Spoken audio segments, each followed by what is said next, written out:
2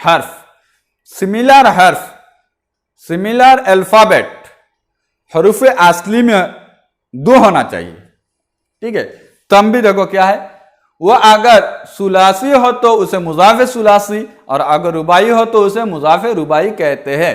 जैसे फर्रुन, फर्रुन ये भी क्या है, मुदाफ है, लेकिन इसमें कितना हरफ है, 3 हरफ है, इसलिए उसको हम मुजाफ सुलासी कहेंगे। फारून का माना भागना, गरगरतुन गरगरा करना, लेकिन ये देखो कितने हरफ है, 1 2 3 4, ये फालरतुन, ये ठीक है।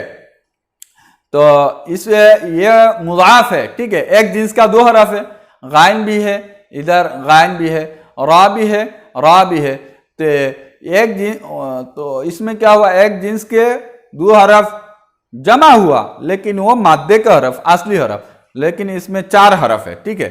तो इसी वजह से उसको मुजाफ रुबाई कहेंगे, और इसमें 3 है इसलिए उसको मुजाफ रुबाई कहेंगे, सुलासी कहेंगे। 3 हरफ हो, लेकिन 3 हरफ हरूफ असली में से 2 हर्फ एक जिन्स का हो तो उसको मुजाफ सुलासी। 4 हरफ हो लेकिन वो असली 4 हरफ हो तो उसमें एक जिन्स का 2 हरफ हो जाएंगे, तो उसमें हम मुजाफ रुबाई कहेंगे। जैसे जलजलतुन भी आता है मुजाफ रुबाई। तो मिसाल किसको कहते हैं, देखो मिसाल, चौथा नंबर क्या है, मिसाल।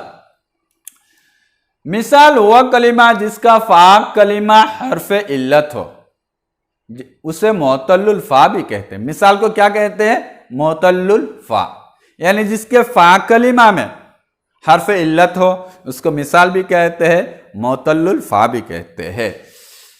तो देखो तंबी क्या है, अगर फा कलिमा में वाक़े होने वाला हर्फ इल्लत वाव हो तो उस कलिमा को मिसाल वावी, अगर या हो तो उसे मिसाल याई कहते हैं। जैसे वाजुन, वाजुन फा कलिमा क्या है, वाव है, हर्फ इल्लत है, ये हो गया मिसाल, लेकिन वह हर्फ इल्लत क्या है, वाव है, इसलिए ये मिसाल वावी है।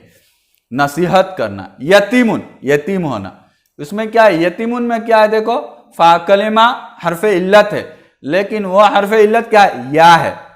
हर्फ इल्लत हो तो उसका नाम क्या हो जाएगा, मिसाल हो जाएगा।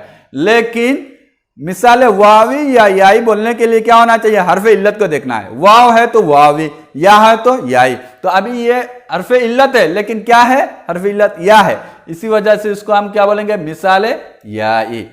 मिसाल हो गया। मिसाल किसको कहते हैं, वह कलिमा है जिसके फा कलिमा में हर्फ इल्लत हो, हर्फ इल्लत वाव या तो या, अगर वाव हो तो मिसाल वावी, या हो तो मिसाल याई। फिर मिसाल को और एक नाम बोला जाता है मोतल्ले फा। तो नेक्स्ट क्या है, अजवाफ है।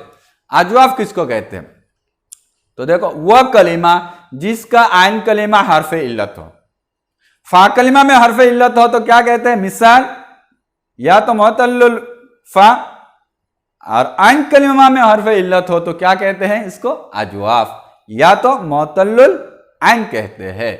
तो उसका भी 2 तकसीम निकालेंगे मुसन्निफ। देखो तंबी, अगर आइन कलिमा में हर्फ वाक़े होने वाला हर्फ इल्लत वाव हो तो उस कलिमा के अजवाफ वावी, और या अगर या हो तो उसे अजवाफ याई कहते हैं। जैसे देखो सौमुन, सौमुन फा कलिमा में स्वाद है, आइन कलिमा वाव है, लाम कलिमा मीम है, लेकिन आइन कलिमा में क्या हुआ, हर्फ इल्लत है, तो क्या हुआ, अजवाफ हुआ, लेकिन वह हर्फ इल्लत क्या है, वाव है, इसी वजह से अजवाफ वावी होगा। सौमुन रोजा रखना, गायबुन गायब होना, फा कलिमा क्या है, गायन है, आइन कलिमा क्या है, या है, लाम कलिमा क्या है, बा है, लेकिन ये आइन कलिमा में हर्फ इल्लत है तो क्या होगा, अजवाफ होगा।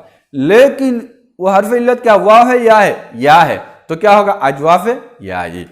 तो उसे मोतल्लुल फा मोतल्लुल आइन, यानी फा मोतल्लुल फा यानी मिसाल, मोतल्लुल आइन यानी क्या है, अजवाफ।